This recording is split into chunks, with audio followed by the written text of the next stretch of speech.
Hello Eternum and welcome to KOTT News, Eternum's #1 source for news, and this is the War Report.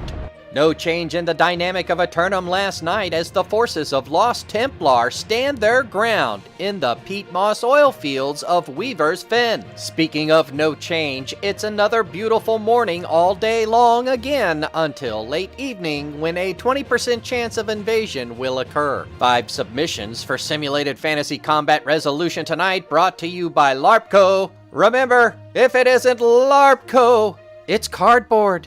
First up, the Covenant forces of Tempest's Fury attack the Syndicate forces of Washed Millennials for the northernmost region of Morningdale.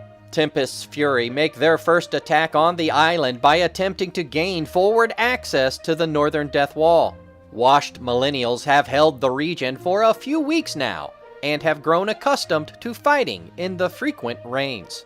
Then, the Covenant forces of Hex Akan assault the Syndicate forces of Nameless for their crown and the right to rule the Monarch's Bluff.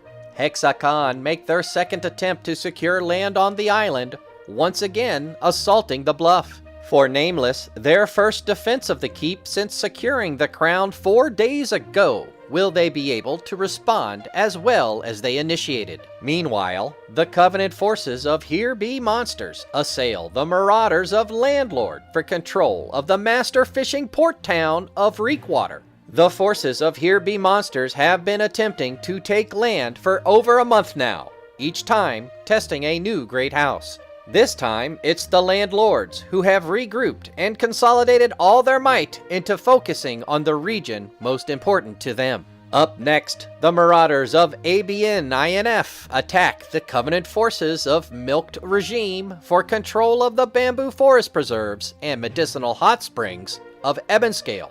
Little is known about the newcomers of ABN INF. Are they here for the region specifically, or is this the fight they could get? The consolidated forces of Milked Regime have held multiple regions since swimming ashore on day 1, and now they're comfortable fighting together. In the nightcap, the Covenant forces of Here Be Monsters assail the Syndicate forces of Secrets for control of the secondary oil reserves of Cutlass Keys. Here Be Monsters have cast aside legal shenanigans and commit wholeheartedly to conquest in the name of the Spark. Secret forces have consolidated in controlling the keys and its oil reserves for now, will having only one region help them focus. We'll have the outcomes and reactions from the citizens tonight at 11. Until then, this has been War Correspondent JChalant, KOTT News.